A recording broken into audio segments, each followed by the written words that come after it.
There was a woman. Apparently, nobody thought she needed a name. I mean, we got Abraham, Isaac, Moses, Peter, Jacob, Paul. Even the guy that climbed the tree got a name. This woman, woman at the well. That's it.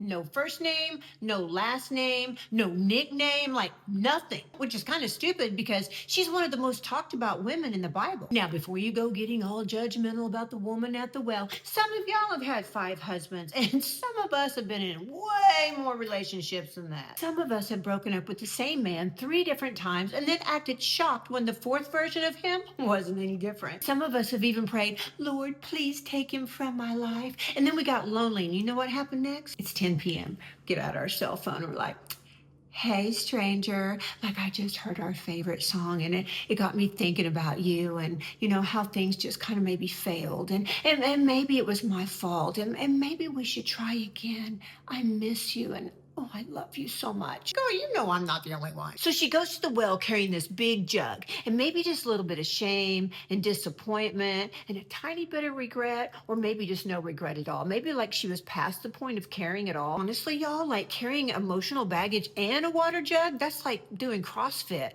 Ew. Then Jesus shows up. Yeah, like the Jesus. And this is where things get a little bit interesting because he starts asking her questions. Yeah, questions. Like he doesn't already know the answer. And I don't know if anybody else has experienced this, but God has done this to me my entire life. Yeah, he says stuff like this to me. Brenda, why are you worried?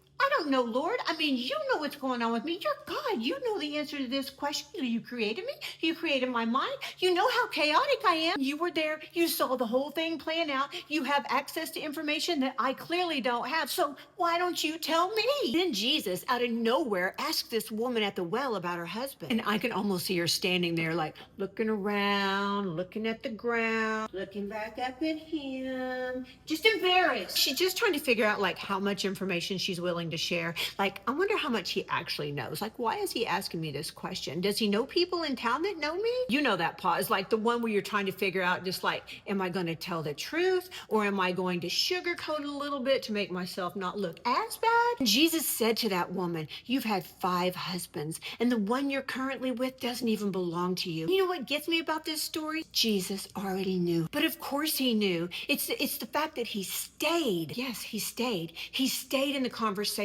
He stayed in her presence. He stayed when most people would have heard parts of her life that she felt was so disgusting that they would have ran. And maybe that's why she never got a name, because she wasn't just one woman. She is you. She is me. She's every woman who's ever thought, if people only knew the real me, if they could see what lives inside of me of all the ugliness I've done in my life, they would never look at me the same. They would leave me. But Jesus did know the whole story and he stayed. There was a woman. The things that she thought would disqualify her are the very things that Jesus used to show everybody what grace looks like.